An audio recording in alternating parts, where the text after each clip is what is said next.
3 kuasa hukum dari 8 orang terpidana kasus pembunuhan dan pemerkosaan Vina dan Eki mulai buka suara terkait adanya sejumlah kejanggalan dalam kasus tersebut. Ketiga kuasa hukum tersebut adalah Titin Prialianti, Jogi Nainggolan, dan Widya Ningsih yang kembali berkumpul di kantor Peradi Kota Cirebon pada Sabtu 18 Mei 2024. Titin menyampaikan bahwa sejak awal persidangan dilakukan secara tertutup. Oleh karena itu, banyak fakta yang tidak diketahui dari dalam ruang persidangan. Dalam tuntutan, korban meninggal karena tusukan di dada, di dan perut. Tetapi dari hasil visum maupun otopsi, tidak ada luka akibat tusukan benda tajam. Itu fakta pertama. Fakta kedua, pakaian yang dikenakan korban yang dijembreng di persidangan itu masih utuh ya Pak ya? Ya. Saya komunikasikan kembali, Bapak Jody melihat masih utuh? Ya. Bapak masih utuh yang ada di dalam sidang? Ibu masih utuh melihatnya? Masih utuh. Jadi kami semua melihat baju yang dijembreng di persidangan dan saat dilakukan otopsi kan baju itu sudah dikubur, diangkat kembali itu masih utuh. Tidak ada bekas bolong tusukan samurai yang disebut di dalam tuntutan samurai pendek dan samurai panjang. Atas nama Eki. Karena di tuntutan yang disabet pakai celurit itu Eki. Jadi itu kenapa kami semua punya keyakinan bukan terdakwa yang ada di dalamnya, bukan pelakunya. Ada salah tangkap atau gimana? Kalau kami yakin bukan pelakunya, silahkan dianalogikan sendiri, disimpulkan sendiri. Dari tuntutan dan hasil visum aja sudah sangat jauh berbeda. Berarti dari BAP-nya sendiri udah ada rekayasa? Kita tidak bisa menyebut itu rekayasa, saya berdasarkan fakta sidang. Kalau rekayasa kita nggak tahu dong yang terjadi di BAP, karena kan tidak didampingi waktu BAP. Kita ngomong fakta sidang, makanya pertanyaannya saya cuma ngomong fakta persidangan.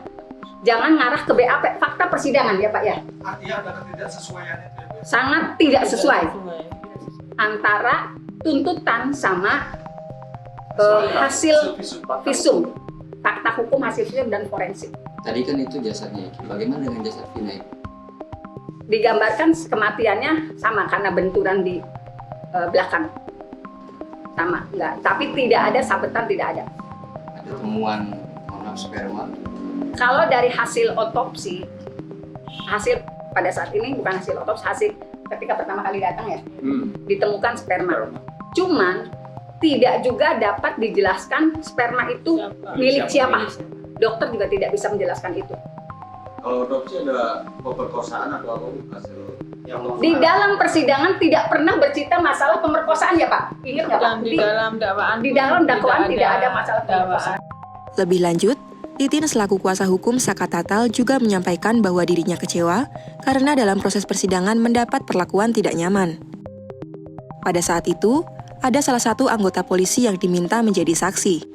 Ada salah satu anggota kepolisian yang diminta menjadi saksi di ruang sidang, itu pada saat setelah memberikan keterangan itu membanting pintu di depan pengacara, di depan hakim, di depan jaksa.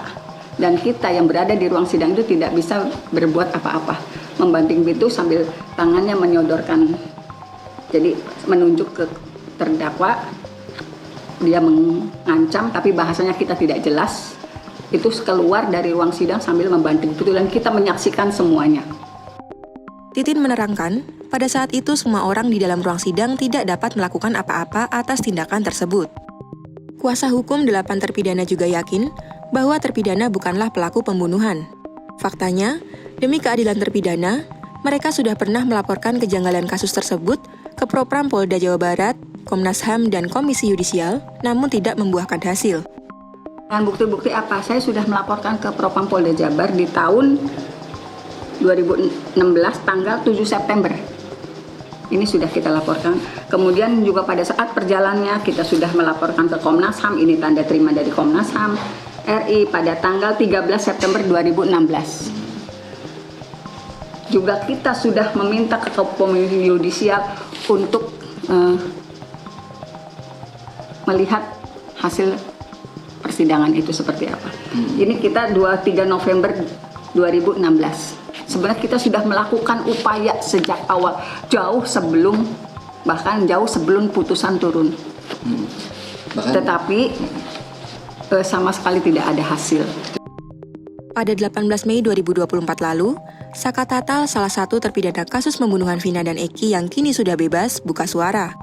Dalam pertemuan tersebut, Saka menceritakan kronologi saat peristiwa penangkapan.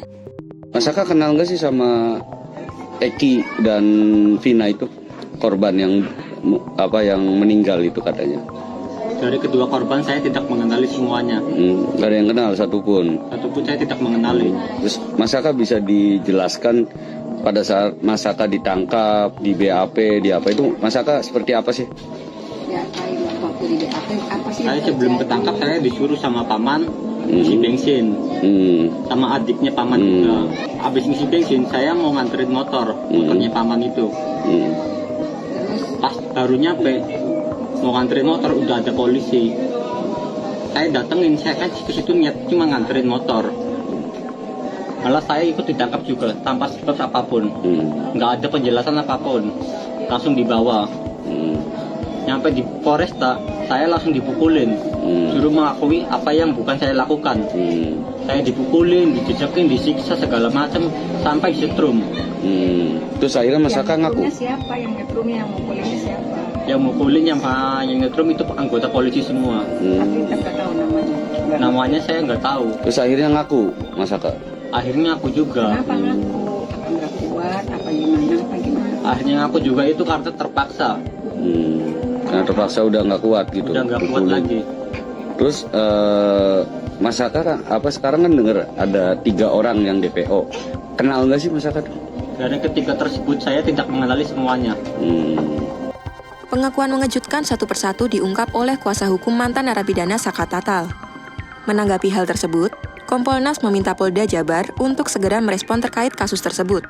Apa yang dimaksud kuasa hukum terpidana pada saat ini seolah-olah ada yang unprosedural, tentu ini kita dorong Polda sepatutnya bisa merespon apabila ada hal-hal yang dianggap unprosedural. Bareskrim Polri juga telah memberikan arahan kepada Polda Jabar terkait penyelidikan kasus pembunuhan dan pemerkosaan Vina beserta kekasihnya Eki. Bareskrim Polri juga siap membantu untuk memburu 3 DPO yang hingga kini belum ditemukan.